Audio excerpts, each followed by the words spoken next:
Hey guys, today I'm going to be reviewing my first finished book of January 2015, and that's Hard Magic by Larry Correia.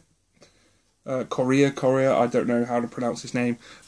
This is book one of the Grimnoir Chronicles, and yeah, don't be fooled by the cover and the blurb on it. It does mention that it's, inside it says, a hard-boiled private eye caught in a secret war of magic. The secret war of magic's definitely there. The private eye bit, I wouldn't say so much, being as I don't tend to go towards that. There's a lot of books out there about paranormal PIs and detectives that can, and it gets boring very quickly. I mean, you've got Harry Dresden and you've got Constantine, and they're good, but for every Dresden, there's about 50 really crappy stories that basically are crime novels that someone's thrown a vampire into.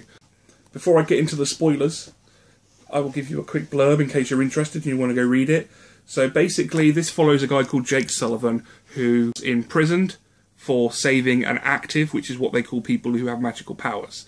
It isn't magic as such, it's explained later in the book. But basically, he's jailed for 15 years, and he is let out by the FBI to help capture murderer actives. So if he catches 5, then he gets his freedom. So basically he's being used. He doesn't want to, he doesn't like working for the feds or anything like that. He's his own man and stuff. The book starts with him on his final assignment to capture his final active. And his power as such, I don't like calling them powers because as you go through the book you learn that they're kind of a bit more in depth than that.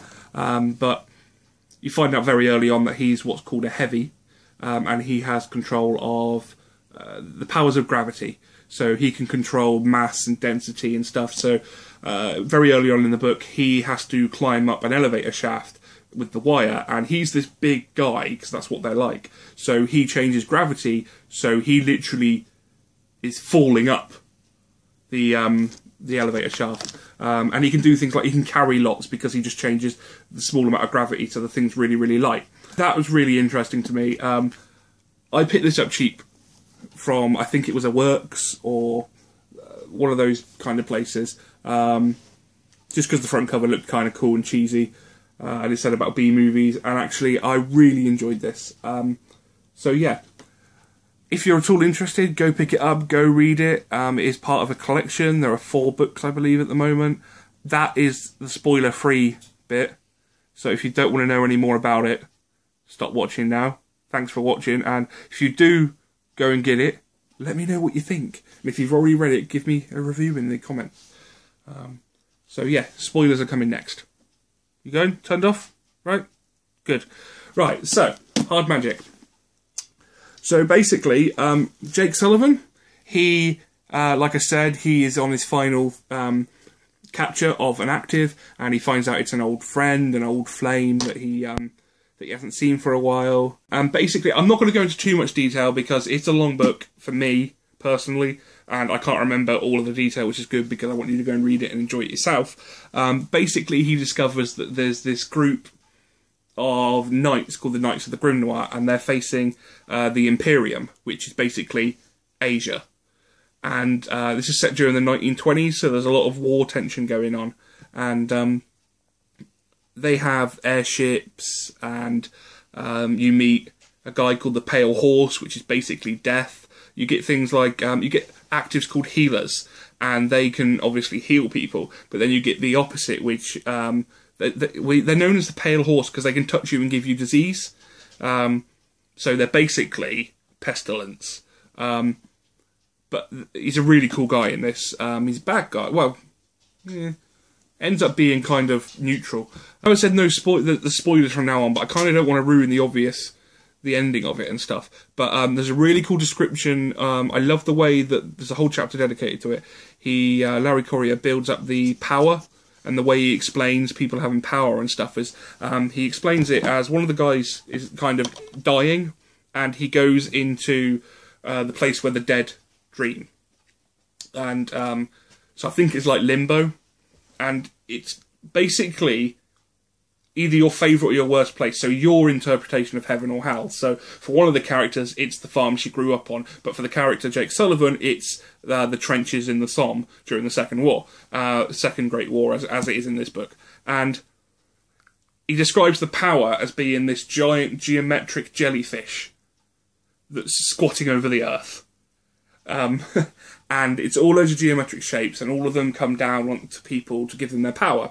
And he is part of this giant hexagram part of it. So there are 6 parts of it that he can tap into, and the bits that's coming down to him is his main part. What happened is it came from another world, and there's something bigger and badder chasing it. So it's come to our planet, and it's squatting on us, and it's feeding us and giving us these magical powers.